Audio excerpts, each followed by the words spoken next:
For greater convenience in accessing the apps you use frequently, the display audio lets you customize which icons appear and where they appear on the home screen.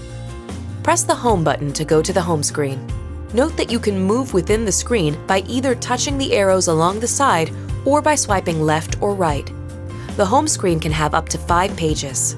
To enter the customizing mode, touch and hold any icon on the home screen until it changes. To remove an app icon, drag it to the Hide icon in the lower left corner. To move app icons while in the customizing mode, just drag them to the desired position. And to add app icons, touch the All Apps icon while on the home screen. The available apps will appear. Check the box of the app you want to add, and the icon will appear on the home screen. You can also choose 3 app icons to store as shortcuts in the upper left corner of the screen.